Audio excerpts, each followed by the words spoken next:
90 grams per hour could be the upper limit. And that was essentially because of the potential limitation from the gut, from our intestine, that we could only absorb that quantity. Welcome to Keep IT Healthy podcast, a show hosted by people making things happen in technology, aiming to optimize healthcare delivery, health, well-being, and fitness. My name is Jan Kamiński and I'm the co-founder of Applover, a company dedicated to improving the quality of life with IT solutions and digital advisory. We started making this podcast to amplify great thinking to propel healthcare forward. So our guest today is Aitor Viribay, founder of Glut for Science. Hi. Hello, Jan. How are you? Thanks for joining. We always start with an overview of your journey and your background. And I know you are active in fields of exercise physiology, metabolism, sport nutrition, and obviously leading up to your current role as a lead performance nutritionist at the cycling team. And could you give us an overview of that? Yeah, of course. Well, I think it's always hard to summarize your whole life, but let's say, well, it all started probably when I was just racing as a cyclist, as a bike rider. So, well, I'm coming from the Basque Country, which the cycling culture is highly established in this country. So from the beginning, from very young, we already started to get exposed to cycling, and that gave me the possibility to spend almost 23 years of my life almost cycling. And when I was already racing at higher categories, I had a special curiosity and ambition to learn about physiology. So I just on my own, I started to read a lot about physiology, medicine, even training methodologies. So I think that all, in a way, defined my future, or the future Aitor, the Aitor of the future. Then I can say, well, I did just a little inclusion on engineering, and after that, then I purely focused on studying first nutrition, then scale up a little bit into physiology, and then when I retired from cycling, I really had a special interest in understanding metabolism that brought me to really, start researching around that, how our body can get adapted to exercise by studying how we basically burn energy, how we use different substrate to accomplish that energy burning, and then finally that probably has the top of that journey is probably now, when I can really say that I enjoy my life and I work as a practitioner and researcher at the same time in one of the best cycling team in the world, and in one of the most probably demanding sports, metabolically speaking, from in the world. So that is, as you can imagine, a big dream in a way come true. Don't you sometimes miss cycling in a sense, like being? Of course, you probably do it. I mean, you still do it, but not at this level. So don't you miss it sometimes? Well, you always miss that feeling from a competitor racer, but I think we are lucky with cycling. It's not only racing. Cycling is about culture, about the society, the social rights, just going out there with friends. And fortunately, I can say I am still riding my bike quite frequently, so I can say I don't miss it at all. Yeah. And your research, as I saw it when I was checking that, has challenged the conventional limits of carbohydrate intake during the athletic endeavors. Could you elaborate on those findings and the implications for athletes? Well, exactly. Yeah. I mean, from the beginning, even when I was bike rider, I had a special interest on fueling on the bike. So when I started to study about muscle, when you study about muscle, you go to classical and traditional physiology. You start reading how the glucose, which is essentially carbohydrates, they go into the muscle, how they are used. So that opened up a little bit of that ambition in my mind to learn about substrate utilization, how we use substrate, and that probably led up into understanding, or my willing of understanding better how we can fuel and sustain the energy demands of a very expensive movement, which is exercise. from energy point of view, it's very expensive to keep running, keep pedaling on the bike, or keep just even walking, for example, on the mountains. The classical literature that is coming from maybe more than 100 years ago, it was already discovered that carbohydrate intake could increase performance during the exercise. Okay, obviously, as you can imagine, that has evolved massively until now, and recently, we're talking now about 50, 60 years ago, with some clinical trials, it was possible to demonstrate scientifically that some kind of ingestion of carbohydrates, we're talking about maybe 30 grams per hour, which is essentially can be just a banana, a little bit more, that could already impact on our performance to exercise, right? So that has been obviously getting more and more attraction, and knowledge has been developed, and very briefly, in the history of this fueling, it has gone increasing a little bit the amount of carbohydrates that we understood that they could help performance. Okay, so there has been a little impasse of about 20 or 15 years that the overall understanding was really established around 90 grams per hour could be the upper limit, and that was essentially because of the potential limitation from the gut, from our intestine, that we could only absorb that quantity. Okay, so 90 grams per hour, that is quite a big quantity, really. Okay, but when I was rising, I was really pushing that quantity up a little bit, and playing a little bit with my obviously very modest and humble tools that I had by that time. So we started to realize that really you could push that limit. Then scientifically, when I started researching with Aitor Viribay, which he was kind of my mentor in this kind of researching, he had that line as well, and we said, okay, let's go for it. And I was able to participate in those studies that we were proposing 120 grams per hour as the new target. So just step by step, validating both scientifically in the field, we think very, very humbly and very modestly that we are now ready to say that 90 grams per hour is not a limit anymore, that we can go higher, and that improves or contributes to increasing performance and recovery as well. So that is essentially the whole story, and we were able to publish a couple of papers. I am aware, and I know that it has been a lot of interest after that, and many researchers, they are contributing themselves as well on understanding those effects, and I think it's quite fair to say that 120 could be now probably the new standard in high elite athletes. But the main effect is just less muscle damage for the athlete, or what's the main difference? That is a really smart question. There are many different physiological and metabolic effects that, or even benefits, if we can say, that can contribute to that. Definitely, one of them we saw directly on our studies, that the higher you fuel during the exercise, essentially on the bike or when you are running, the less protein degradation. That means less muscle damage as well, and that leads into a better recovery, for example. But just by fueling higher carbohydrates, we are able to, for example, sustain a greater gross efficiency at the end of a 5-6 hours ride, for example, or a race. Let's say a classic in cycling, that it takes 6 hours. By fueling higher amounts of carbohydrates, we are able to sustain the performance, which is essentially the ability to fatigue. And one mechanism is that we sustain that gross efficiency, for example. Gross efficiency is just essentially how we convert the energy that we produce into power, into watts for the bike, okay, into movement for the bike. Together with that, recovery is a really big thing that we get from fueling high quantities of carbohydrates during the exercise. And then another one that we shouldn't underestimate is adaptations.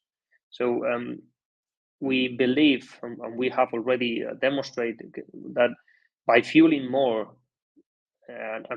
especially when you are exercising around a high intensity, you can contribute with a higher stimulus for the mitochondria. That means that you are going to get adapted, and probably you're going to be using, or you're going to be, I don't know, it's hard to explain very easy way, but you're gonna produce some kind of components that they help on mitochondrial biogenesis. So that is essentially the ultimate purpose of high intensity interval training, for example. Sure, and you also mentioned that. I mean, the metabolic flexibility, in a sense, that is a key aspect of your work and performance in general. And in your opinion, how can athletes achieve this balance between utilizing carbohydrates that you mentioned, and but also fats as fuel for for the best performance? Well, that is another good question. I think it's not really in my opinion. It's what we know from science. I think there is no really opinion here. Well, obviously, it's more about interpretation, how we use that knowledge to probably convert that into training interventions and nutrition.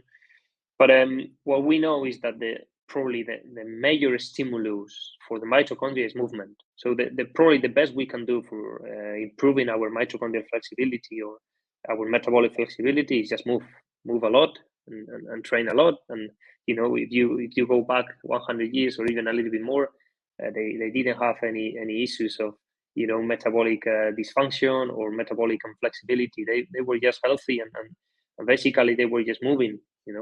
Then obviously on top of that, we need to understand that nutrition makes a massive impact as well on how we use substrates. Okay, we can really manipulate, how we oxidize fats or carbohydrates depending on what we eat. But that doesn't mean essentially that we're going to get adaptations, or not necessarily that we are going to get adaptations from that substrate. The example is very clear. I can stay 1 week eating avocados and I'm going to be using more fats. But that doesn't mean that I'm going to be using or increasing my mitochondrial flexibility if I don't move, for example. Okay, so movement is non-negotiable. Movement is probably the main and most important stimulus. For the mitochondria, and we need movement to increase that mitochondrial flexibility. And generally, this is something. Don't get me wrong with this, but generally, more movement and overall leads to a greater mitochondrial flexibility.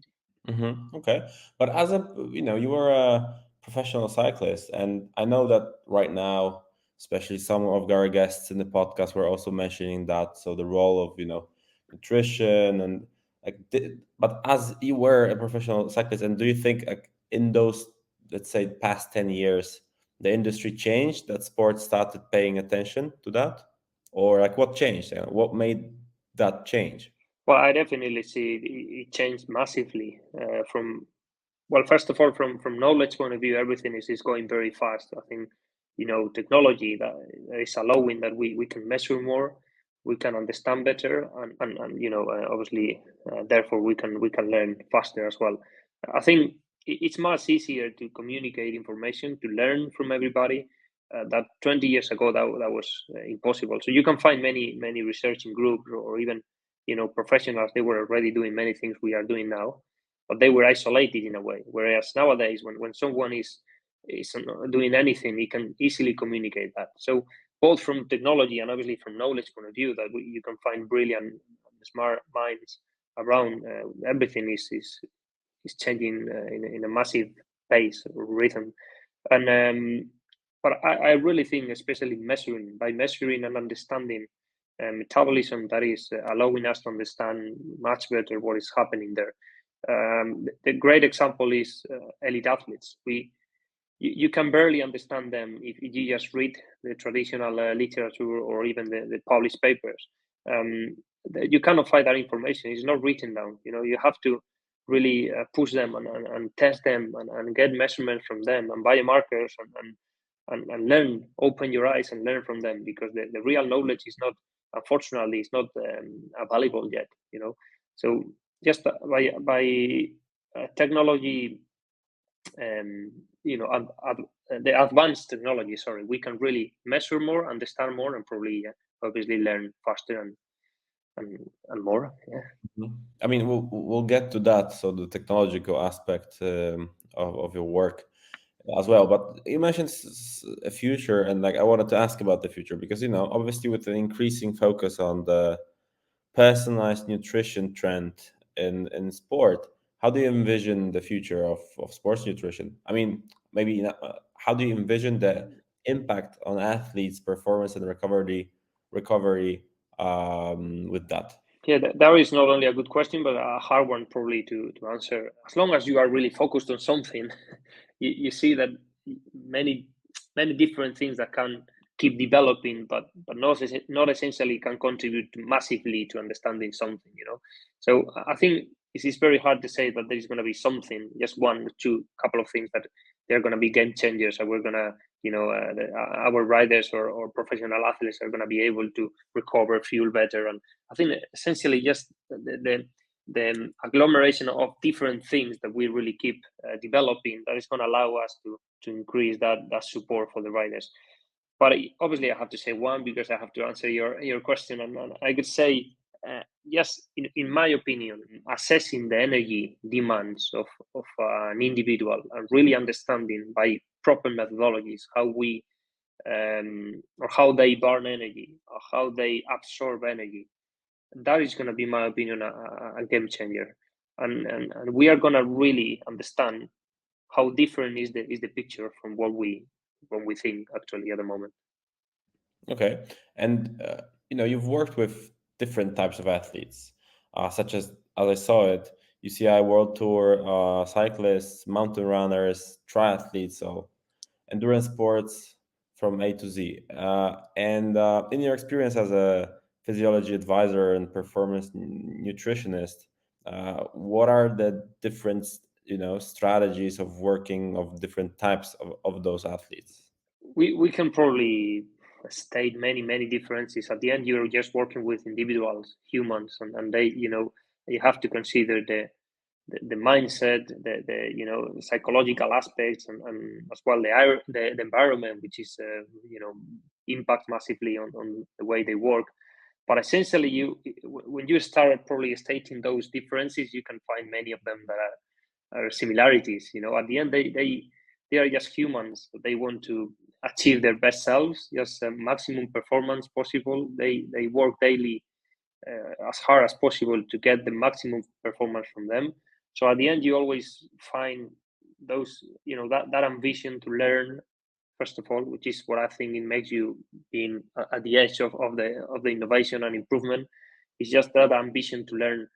Then obviously, depending on the discipline, sport discipline, you can find many different routines from how much a bike rider is training compared to a runner. The impact and physiologically they are very different disciplines. When you are talking about runners, you have to pay a lot of attention to muscle adaptation, muscle damage, the neuromuscular function, whereas cycling probably can be more metabolically centered or focused sport. If you're working with a triathlete, then you have to take a little bit of everything, and you have to match that. Is the crazy puzzle. You have to really match that with the available hours or the energy budget someone can use to train every week. So definitely they are very different, many differences. Sorry, but you can, and for sure, what is worth highlighting is that probably you can find many similarities as well, which that's that willing to be better, learn, and give the maximum possible. I know that you did some research on gastrointestinal glucose, right, and fructose transporters, and its contribution to, let's say, the understanding of carbohydrate utilization during exercise. And could you explain that, but in plain words for people that are not researchers? So what does it mean, really? I have to say and admit my researching career has been always very modest and humble. We have always done research with very few resources. So we have never been able to study, for example, the molecular side of things like the molecular mechanisms, and that has been always this, how do you say that in English, a shame or a pity that I have there, that I could have loved really to go deep into those mechanisms, but our reality is that we had no resources to that. But essentially, obviously, we have studied the substrate oxidation. We have gone quite deep on metabolism, and we have used many different methodologies and techniques that obviously can support our findings. So when it comes to to the carbohydrate absorption, obviously you have to look at those proteins. We have some proteins, some little doors that they allow that glucose or fructose to go into the blood, and then it is spread out through the body in the different organs or activity, or active muscles or tissues or whatever is needed. So when we were looking at carbohydrate intake, when you are eating just a banana, that is going to be ultimately digested into glucose mainly, for example. So that glucose needs to go in those molecular actions. It needs to go into the blood. So it was compulsory for us to study, at least to look at how those proteins, those doors, those transporters can be affected or can react to a higher glucose, for example. So is there any limit on the absorption rate for glucose and fructose, which is mainly glucose and fructose? Those are the main sugars that we use during the exercise. So we look at them. We couldn't look at the molecular mechanisms, but we did a little study on pilot study on some cells really, and we couldn't publish that obviously, but we could look at some mechanisms. That was very interesting, and that confirmed a little bit our view, which was more on an organism, on the whole body. So by studying that, we were able to define, if you could say that like this, a little hypothesis on how fueling and practice the fueling. That means exposing the body to more carbohydrates during exercise can lead to a greater absorption. That means you can get adapted to absorb more carbohydrates, and then that's why we talk about the gut training, for example. So essentially the same we do with our muscles. We expose them to more and bigger or more frequent contractions when we go more time on the bike, or we just run for longer, or we do more repetitions on the gym.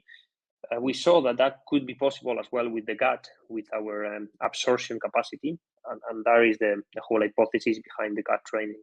And obviously that wasn't our idea, not at all. I mean, there are many researchers that have been leading the field in that topic, and we just took a little bit of here, a little bit of there, and redefine a little bit a new hypothesis on that.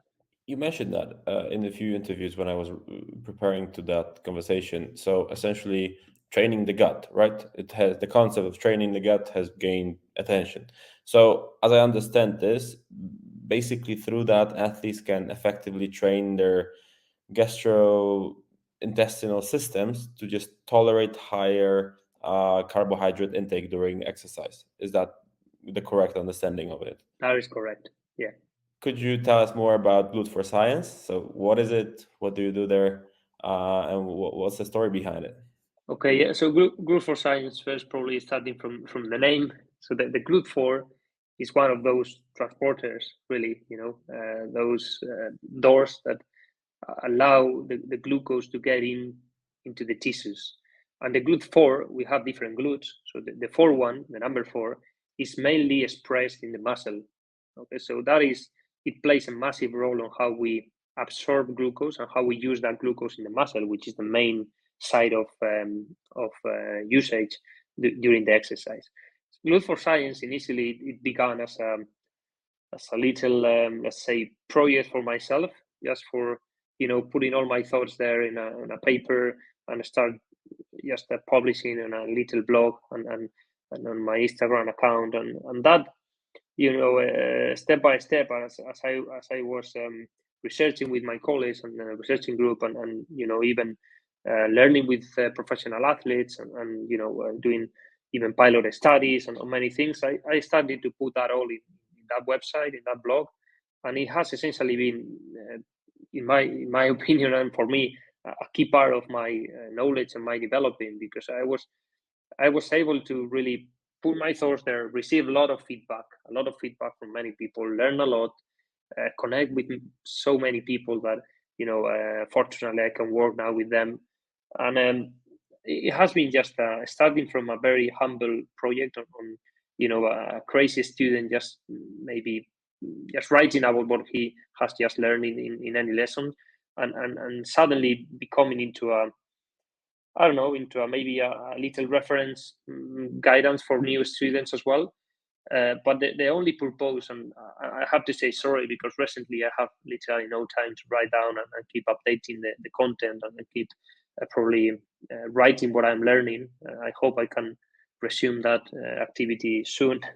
But it has been always from the beginning with no any purpose rather than learning and allowing people to share ideas and share information. So essentially, it's just this kind of spreading information for everyone, and obviously find my own interest that it was learning, and I think I am a true believer that you learn a lot by writing and by exposing yourself to explaining ideas. It's very hard to explain something. It's very hard to explain mechanisms. It's very hard. You know, everybody when you read, it's very easy to criticize, but it's very hard when you start writing. You know, so that was essentially a mechanism of learning for me, and yeah, fortunately, it became a good site of reference for many people, and I hope it can continue like this. Although I know if I don't write, then it's going to be forgotten there. But I hope I can resume that activity soon. Yeah. You're the performance nutritionist for the cycling teams. You're also founder and managing Good for Science, and you were, for example, chief scientific officer in Sugar Hero, and a few other things. Like, how do you divide your time? Like, do you have any like one focus, or is it all connected in a sense? You're able to just function in all of those endeavors. Well, I have a problem, and probably many colleagues, and I think I could say many of us we have a problem that we really are very curious and very ambitious, and sometimes that is a disadvantage because if you focus on so many things, you lose the focus, and that is part of what we are learning at the same time. I have been involved in many projects, and I am still involved in many of them. But I have to say, in the last 2 years, I'm mainly focused in the cycling team. I work for a big team, and that involves you have to basically put 100% of your attention. It's such a demanding sport. We're just fighting to win the tour, which is the best competition in the world. So you cannot just work 80%, 90% for that. So basically, um, even if I keep researching and I keep even helping some friends or mates or even supporting some projects, I'm mainly focused in the cycling team and just supporting them as best as possible. And well, I have been doing many things, that's true, and my interest is still very high on doing many things. But when you work in such a big team, yeah, you need to focus a little bit. In regards to this team, like I have two questions. The first one is about tech in cycling teams. What I mean by that is this sport tech savvy in a sense, you know, coaches use, for example, data analysis platforms, apps for athletes, etc. Like, do you think, because probably the money is there? I mean, money is in cycling, so probably tech might be there at least at the door. Like, what is your opinion? It is, yeah, definitely, and it depends on the money, on the budget, on resources you've got. Definitely, I think cycling some years ago, maybe, and probably because of the team that I work for at the moment, what was formerly Team Sky, they introduced heavily the technology, and that has probably developed the cycling team, and we are now. Can you give an example of like what kind of like what they did, or is Well, it class? not only they obviously, but they obviously they put a big, a new framework, new way of working and being professional in cycling. But we can start with example of power meters. Even before Team Sky, the power meters they were established in the cycling team, and that allowed us, sorry, to get a lot of information from what our athletes do on a daily basis, so how they train, the demands, physiological demands of those sessions, how hard they have to go, how much energy they spend. So that was probably together with obviously some years back with the heart rate monitors. The power meter has been probably one of the most game changer technology coming to the cycling world. Now that has changed massively because we you can find technology everywhere now. We have devices to measure and monitor biomarkers. We have devices to measure, the drag or the aerodynamic coefficient as well. We have devices to basically measure the muscle activation, the oxygen concentration. We have the capacity, unfortunately, to measure many things: hydration, carbohydrate oxidation, energy expenditure. There are many things that we can measure now, and it's not well. You cannot compare cycling to Formula One, for example. It's just a completely different sport, but essentially that's the direction. I mean, we are using technology on our daily basis to inform our decisions and to inform our athletes on how they can become better and perform in a higher level. Yeah, I don't think many teams can actually say that the same, but it's great actually. I mean, it's impressive. Um, but in regards to those teams, what is so unique? I know you've been working with, as I mentioned at the beginning, with multiple different endurance athletes. Like, what's so unique about cycling teams? Could you share some like challenges, particular examples of that? Well, cycling is a very challenging sport, and you can start bringing down or scaling down to different topics. Starting from logistic is massively challenging. We're talking about a sport where each bike rider, they live at their own house. They can be spread out around Europe, or even America, or wherever they are, Australia, Colombia, Asia. We haven't got a central, a training ground as in football or soccer. We just, we are constantly on the road. We meet in different hotels. So logistically, that is a massive challenge. I mean that and that logistical challenge means that you have very limited time with them as well, really. Okay, so you obviously you share the training camps, you share the races, but it's not just on a daily basis when you are with them. So technology helps massively on that, supporting, as you can imagine. Then from my field, metabolically or from physiologically speaking, from physiological demands, cycling is probably, in my humble opinion, one, if not the most challenging sport in the world. It's very hard to find the necessity to perform over 21 days in a high level, up to 6 hours per day, without the capacity to say one day, I want to stop today and I will resume tomorrow. It's just that every day you have to be there, and every day you have to give it all and push hard and go deep into your capacities. And essentially because of the movement, how just riding a bike is, it makes that the sport is metabolically very demanding. In running, as we have said before, you can find many limitators, like the muscle. Anatomically, there are limitators how much load your muscle can handle, but that disappears completely in cycling. So it allows us to probably go farther in metabolism. So it's a different sport. It's a sport that then on another level of things, from cultural point of view, it is very strong. Cycling is just a mean of transport that has become a competition. So you can find many countries where cycling is a culture, is a religion, like Belgium, like the same Basque country where I belong. They, Italy. yeah, exactly. And so you can see a lot of feelings, a lot of emotions around cycling. That all makes that this sport is unique and is as beautiful as demanding, really. Okay.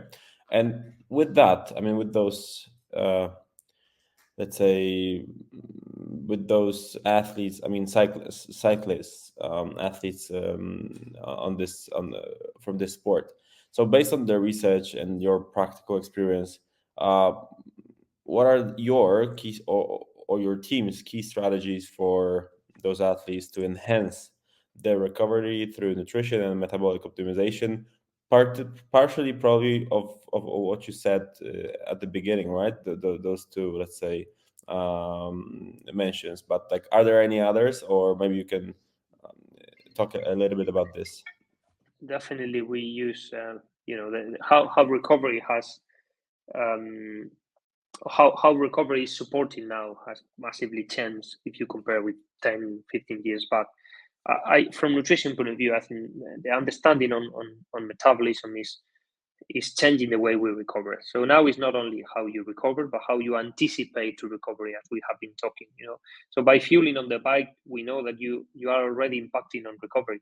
You are already looking after your recovery. So definitely one of the strategies we use is to fuel on the bike, just anticipate. And if the next day is going to be a hard day, you know that fueling on the bike is going to allow you to recover more, for example. Then obviously, the science, the state of the art around recovery, muscle and liver glycogen, protein synthesis, that is well established. So there is nothing new there. But let's say we focused obviously on the main 2-3 hours when you finish a race or a given training session, and by optimizing the that time, and by fueling enough carbohydrates, enough protein on that time window, you can optimize that. Riders, they recover properly for the next day. Then obviously you can find many physiological interventions, such as cooling down, just using the cold baths, or using different whatever massage, or whatever interventions that you can do, myofascial massage, whatever you can find there.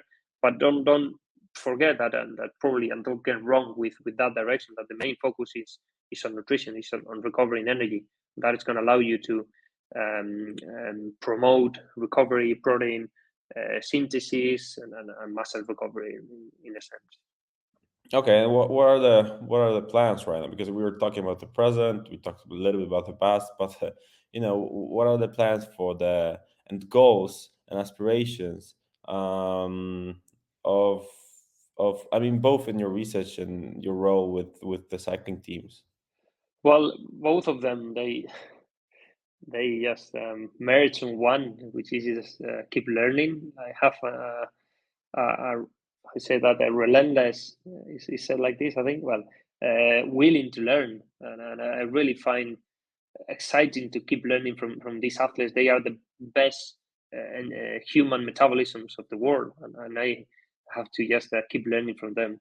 But being more specific, obviously in the cycling team, we want to win the tour again. We want to be competitive, and we personally, I want to first develop my department, which is human science, nutrition, physiology. I want to develop the strategies that we apply. I want to get well with my colleagues, that we are a happy environment where we work hard and we learn, research, and make them faster, which at the end is just the ultimate goal. And from researching point of view, we've got many projects opened.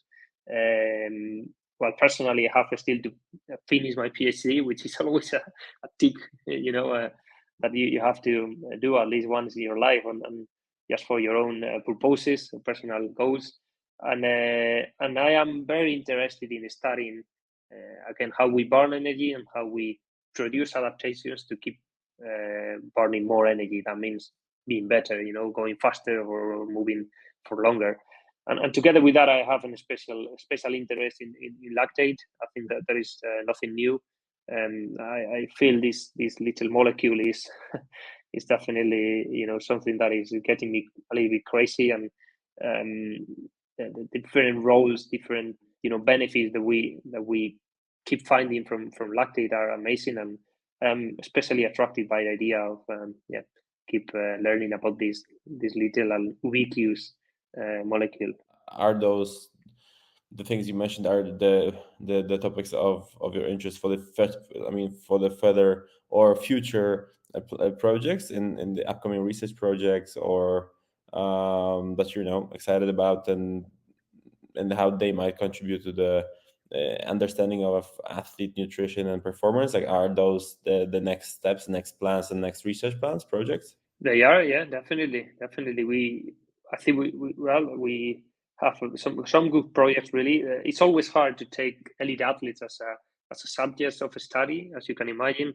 They don't want to give you the data, so you publish it. You have to. Sometimes you get a lot of data, but you cannot publish it. But yeah, we are planning some studies with that. We are really interested in the idea of understanding how much energy they really measure, they really spend, they burn, and sometimes the way we measure energy is not as accurate as it should be. So methodology from methodology point of view, we still have to develop ourselves, and yeah, we've got some interesting projects going on there. Yeah. During my research, I've noticed you mentioned that in the media somewhere that Inigo San Milan is your I mean is mentioned as an inspiration to you. Could you elaborate on his influence and the lessons you've drawn from his work and expertise, and also explain to our audience who is he as your mentor or inspiration? Well, yeah. Well, I think, I mean, definitely, you always have many inspirations and mentors, and you always, find yourself attracted by what others do, and different researching lines. But yeah, definitely, I think, yeah, you are right. Inigo, what he has done, I hope he doesn't get upset with this, but he's just an inspiration, definitely. And I've got some personal links with him. We are our like literally my village is 5 km from his village. So even from since I was young, I was directly and indirectly exposed to that name. That Inigo San Millán, and who is Inigo San Millán. I really realized who was he. When I was studying about the topic, and so as we probably share origin, we share interest, and I really appreciate, and I really like the way he researches, which is always a very applied way of researching. He doesn't only research, but he applies, everything he learns. I definitely, I can say he's just such an inspiration for me, and especially in the topic of using lactate as a mitochondrial flexibility biomarker. So just you told me about presenting him a little bit. What Inigo San Millán is just, if I am not wrong, sorry Inigo, if I say something wrong, but he's an exercise physiologist that has been for a long time researching in the area of substrate utilization, mitochondrial function, glycogen, everything related to really metabolism. So he has been very active in performance. He's actually the coach and trainer of Tadej Pogacar, which we can say probably is one of the best cyclists, the best bike rider in the world. And he, at the same time, he studies cancer. He plays a massive role on the cancer researching. So definitely is somebody that you can only learn from, and I feel very happy to say, I hope I am not wrong, that we are friends, and we share a little ride around our home, and a glass of wine. Yeah. Okay, and we always I always ask my guests this as their last question, or maybe not always, but pretty often, and it's about advice. And what would be the advice that you would have for younger researchers and practitioners in your field who are obviously interested in pursuing a career in exercise physiology, metabolism, sport nutrition, etc.? Well, that is always hard because especially I am quite young. I consider myself quite young. I am below 30 and have done many things, and I don't see myself giving advices to anyone, honestly. But I really can say, at least in my experience, what has brought me here is just my ambition to learn, and my willing to just curiosity to learn, and to challenge myself, and even the current state of the art. I think nothing is just there fixed and established. We have absolutely the right to challenge everything, and to fight for what we believe, for what we see. So I don't know if you say that in English, but no complex, no barriers, no barriers for anyone. Just believe in what you think. If you have seen that there is any sense, if you are following an hypothesis, whatever, just keep going, and do every steps to confirm that hypothesis, or to discard it. But definitely just keep learning, always hungry, and that would be my, if I can say that is an advice. Especially in the sport, I would say, yeah, that is an important one. Especially in the sport, I definitely think you have to experience. You have to practice what you are doing. I think it's a massive part of understanding really how it works. So whether if you are an athlete or not, there is always something that you can try by yourself. You probably can explain something much better if you try it. If you feel it on your own body, and that helps, and that helps a lot with communication with athletes. If you understand them, sport is such a unique environment, and understanding what they do, that empathy, working on that empathy, I think it is definitely something we have to do. Right, and if any one of our audience is interested in your work and your research, when they can find you.